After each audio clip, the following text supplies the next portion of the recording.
Hey guys, SGT here, and I couldn't be more excited to have on the line Pastor Lindsey Williams. Pastor Williams is the author of 6 books, 2 of which have become bestsellers, one of which is called The Energy Non-Crisis, which lays out the very strong argument that oil is abiotic. Lindsey has been a Baptist minister for 55 years, and he was invited to be the chaplain to the elite of the world for 3 years during the construction of the Trans-Alaskan Oil Pipeline. Pastor Williams, on behalf of the entire audience, thanks so much for joining us. Well, Sean, first of all, let me say it's a privilege to be on your show, I believe for the first time today. So thank you very much. So, Pastor Williams, for those of us in the audience who are not familiar with you, can you tell us how you became the chaplain to the elite of the world? The way it all came about was the providence of God. I actually had been a pastor of a church in Hollywood, Florida for 12 years. And the Lord called me to go to Alaska as a missionary when they said they were going to build the Trans-Alaska Oil Pipeline. They said 25,000 workers would converge on the state of Alaska to build that 800-mile, 4-foot diameter pipe across the state of Alaska from America's oil field up on the Arctic Ocean. And 25,000 of the roughest, toughest, cussingest, drinkingest, orneryest folks on the face of the earth. I thought, well, they must need some spiritual guidance. So I went to Alaska Pipeline Service Company. That was a consortium of 9 major oil companies that were going to build that pipeline. And I said, don't you need a chaplain on the Trans-Alaska Oil Pipeline? I guess it worked because I kept going back and back and back, and finally persistence paid off. And they said, okay, you just go up to Prudhoe Bay and see what you can do. Well, I did. I'm quite sure they thought I'd last a matter of days. Instead, 6 months later, I was still there, and they said, we would like to invite you to sit in on our board meetings in an advisory capacity to help the relationship between management and labor. Sean, I had not the slightest idea what I was getting into, and for 3 years' time, I sat across the dinner table from, lived in the same dorms with, sat in the board meetings with the people that you hear about in the World Bank and the IMF. And the top oil company officials of the world. And let me be very honest with your audience today, Sean, and that is, I believe that God put me in that position many years ago so that I could be on your program today. It's only because of knowing the elite. Everything I get comes from the elite. The elite themselves who sat and planned all of this behind closed doors.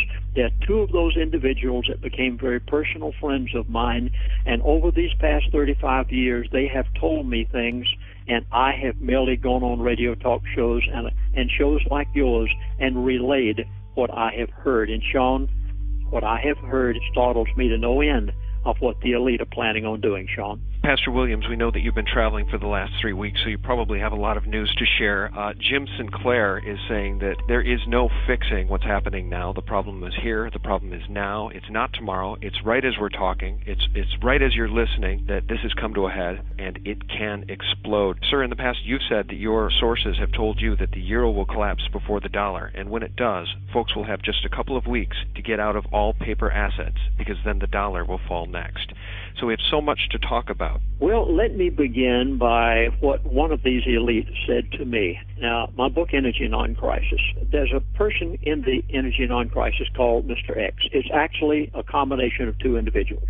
There were 2 of them who, over these past 35 years, have kept in touch with me on a regular basis. One of these individuals passed away. He was 88 years of age, if I remember correctly. That was Mr. Fromm, correct? Mr. Fromm? Yes, that's Mr. Fromm. We can actually use his name now. Many people wondered for years. Let me begin by what this gentleman told me just before he passed away. We were on the phone one day, and he said, Chaplain Williams, I'm too old to care. He said, it really doesn't matter anymore. He said, just go ahead and tell the world everything. Well, Sean, I've done exactly that. I've talked about things that these people have told me that have never been talked about before. Oh, by the way, the second Mr. X of my book, Energy Non-Crisis, this gentleman is still alive. He's been retired from Atlantic Richfield for many years, but he still knows everything that goes on behind closed doors. Just yesterday, I spent about a 45-minute conversation with him and shown some of the things he told me. I still sit here utterly amazed because we're seeing so many critical things take place, as you just mentioned a moment ago. So first of all, let me begin by saying that this individual told me all of the things that you've seen take place in the Middle East. Now, many of you remember that the first crisis was in Egypt, and then it spread to Libya, and then it went from there to the other Middle East countries, into Yemen and Oman, and now it's going up into Jordan and Syria. And this man told me exactly why they were doing it, where it was going to be, and I came on radio talk shows before there was a crisis of any kind in the Middle East, and I said that I had been told that within the next 4 to 5 months there was going to be a crisis in the Middle East. So let me say where it's going from this point.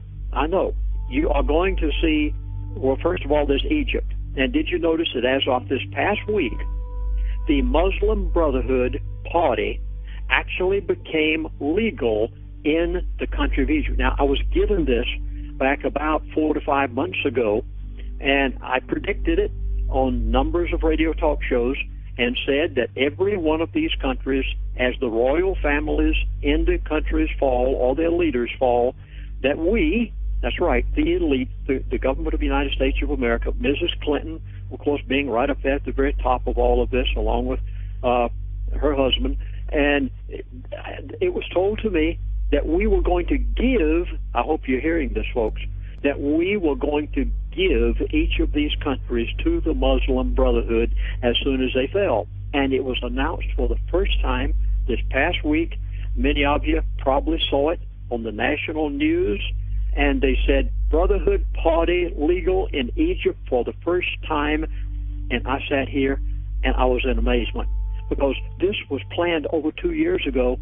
I was told it 6 months before it happened, and I'm saying to you now, Libya, as soon as Gaddafi falls, they're going to give the whole country to the Muslim Brotherhood. Yemen, as soon as everything is completed in Yemen, and it's just a matter of time now, because you know what's happened over there, it's going to be given to the Muslim Brotherhood. You're going to see Jordan and Syria right on the heels of Yemen. Watch out. Keep very close touch. Everybody in your audience, please keep close touch as to what happens in Saudi Arabia, because that is going to be the last country that the royal family will fall, and they're doing this intentionally because that's where America gets most of their crude oil from, and they're holding it until last so that the American people will not rise up in arms too quickly. Oh, this is so insidious, what's taking place out there right now, until I'm even startled myself as I consider the predictions that these people gave to me as to how they're going to do it. The royal family in Saudi Arabia is going to fall. And when that begins to happen there, you are going to see gas prices, crude oil prices go $150 to $200 a barrel. You go see gasoline at the gas pump goes to $6, $7, $8 a gallon.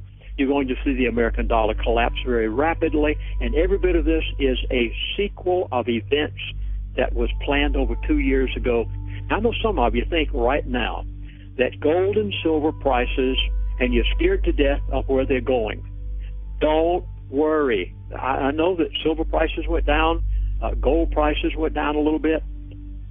Don't even consider it. Don't even give a thought to it, because they're doing this intentionally. The elite are padding their pockets with gold and silver. This is their currency, and it is going to go up. Gold is going to go to $3,000 an ounce at least. Don't you dare go out there and sell the gold and silver you've got, because they're trying to trick you into doing it right now. I'm begging people everywhere to make preparations, because it is the only thing that's going to have any value whatsoever.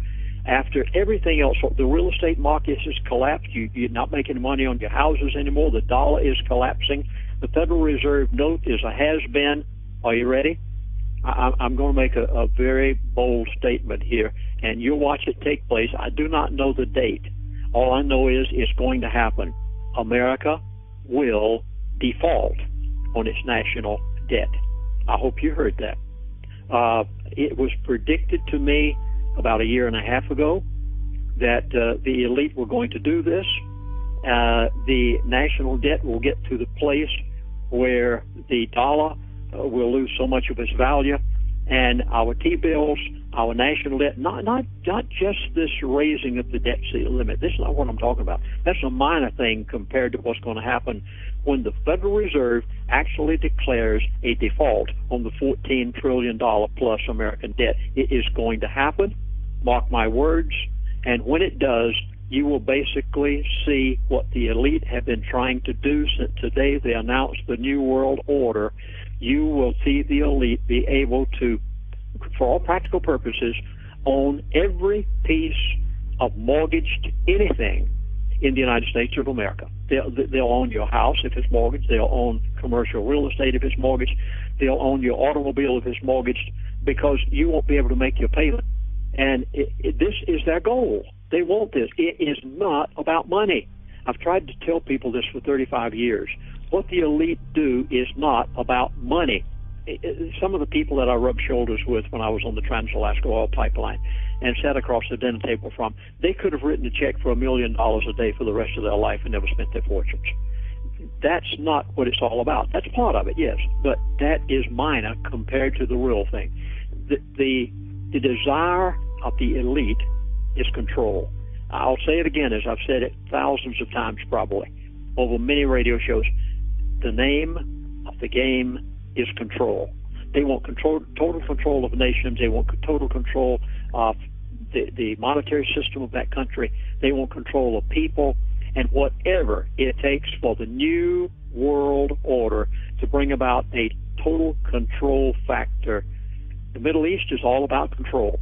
What's going to happen to the dollar is all about control, because when you don't have a currency worth enough to be able to go to the grocery store and buy a loaf of bread without taking a wheelbarrow load of it there to do it with, you will beg for a new world order currency. And the Federal Reserve, the World Bank, of which it looks like Mrs. Clinton is going to become the head. Correct. Oh, it scares the daylights out of me. Every bit of this is a matter of control of people and nations and currencies, and you will beg the New World Order, the World Bank, the IMF, you will beg them for a new currency so that you can feed your children who are crying, and they will gladly step up to the plates and say, we will be your savior. We have a new currency. It is going to be backed by gold and silver so that you can depend on it having some value. Folks, are you getting the message? Don't you dare go out there and sell that gold and silver that you bought back a few years ago when you could still afford it.